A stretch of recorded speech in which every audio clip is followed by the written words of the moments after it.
तुमच्या मुलांना सुद्धा वारंवार सर्दी खोकला होतो का? मग यावर नॅचरोपॅथीमध्ये काय उपाय आहेत? नमस्कार, मी प्रज्ञा. मी एक नॅचरोपॅथी थेरपिस्ट आहे आणि आज तुमच्यासाठी घेऊन आली आहे हा खास विषय की मुलांना जर वारंवार सर्दी खोकला होत असेल तर नॅचरोपॅथी पद्धतीनं त्यावर काय काय उपाय सांगितलेले आहेत. तर वेळ न घालवता चला बघूया कुठले आहेत ते उपाय. व्हिडिओ सुरू करण्याआधी एक महत्त्वाची सूचना तुम्हाला सांगायची आहे की हे जे काही उपाय मी तुम्हाला सांगणार आहे हे 2 वर्षांपुढील मुलांसाठीच आहेत. पहिला उपाय, ओली हळद. जसं की आपल्या सर्वांना माहिती आहे, हळदीमध्ये अँटीसेप्टिक प्रॉपर्टीज असतात, त्यामुळे हे सर्दी आणि खोकल्यामध्ये अतिशय उपयुक्त ठरते. नॅचरोपॅथीमध्ये सुद्धा सर्दी आणि खोकल्यासाठी ओल्या हळदीचा उपाय सांगितलेला आहे. तुम्ही ओली हळद थोडीशी उगाळून त्यामध्ये थोडंसं मध मिक्स करून जर लहान मुलांना दिलं तर सर्दी खोकल्यामध्ये त्यांना लवकर आराम मिळेल. दुसरा उपाय, गार्लिक सूप.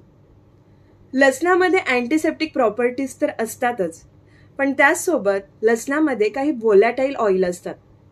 सर्दी खोकल्यामुळे लहान मुलांच्या छातीमध्ये जो कफ जमा झालेला असतो, जो म्युकस जमा झालेला असतो, तो ह्या व्होलॅटाईल ऑइलमुळे फ्लश आउट होतो. आणि तुम्ही जर हे गार्लिक सूप त्यांना कोमट प्यायला दिलं तर सर्दी खोकल्यामध्ये त्यांना बराच आराम मिळतो.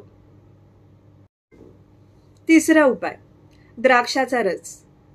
थोडासा द्राक्षाचा रस काढून तुम्ही त्यात चमचाभर जर मध मिक्स केलं आणि तो ज्यूस जर तुम्ही लहान मुलांना प्यायला दिला तर सर्दी खोकल्यात बराचसा आराम मिळतो. आणि तो ज्यूस गोड लागल्यामुळे लहान मुलं ते लवकर पितात सुद्धा, त्यामुळे हा उपाय तुम्ही नक्की ट्राय करून बघा. चौथा उपाय, अद्रक. नॅचरोपॅथीमध्ये सुद्धा सर्दी खोकल्यामध्ये अद्रक हा उपाय सांगितलेला आहे. बघा ना, आपल्याला सर्दी खोकला झाला की आपण अद्रकचा चहा पितो आणि आपल्याला किती बरं वाटतं, नाही? पण लहान मुलांना आपण शक्यतो चहा देणं टाळतो. मग अद्रक कुठल्या फॉर्ममध्ये आपल्याला द्यायला सांगितलंय नॅचरोपॅथीमध्ये, तर पाणी उकळत ठेवून त्याच्यामध्ये तुम्हाला अद्रक ठेचून टाकायचंय आणि मग ते पाणी कोमट झाल्यावर एकतर तुम्ही त्यामध्ये साखर किंवा मध टाकून ते कोमट पाणी लहान मुलांना प्यायला द्या.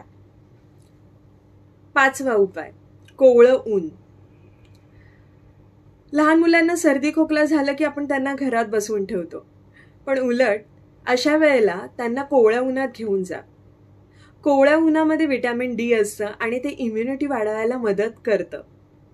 आणि तसं सर्दी खोकला झाल्यावर कोवळ्या उन्हात फिरल्याने तुम्हाला स्वतःला जाणवेल की खूप आराम मिळतो.